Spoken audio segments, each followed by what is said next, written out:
So in this problem, among the 2,598,960 different possible 5-card poker hands from a standard deck of 52 cards, we are asked to determine how many contain at least one card that is not a diamond.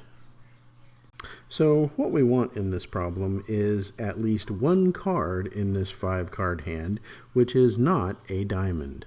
And so the opposite of that, or the complement of that condition, would be that all of the cards in our 5-card hand are diamonds.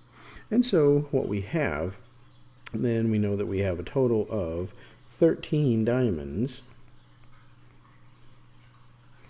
in a standard deck. And so of those 13, if we want to choose 5 of them, that gives us 1,287 ways in which we can draw a 5-card poker hand.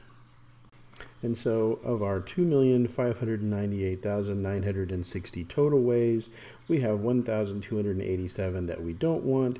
Subtracting those gives us a grand total of 2,597,670 ways of drawing a 5-card poker hand that we do want.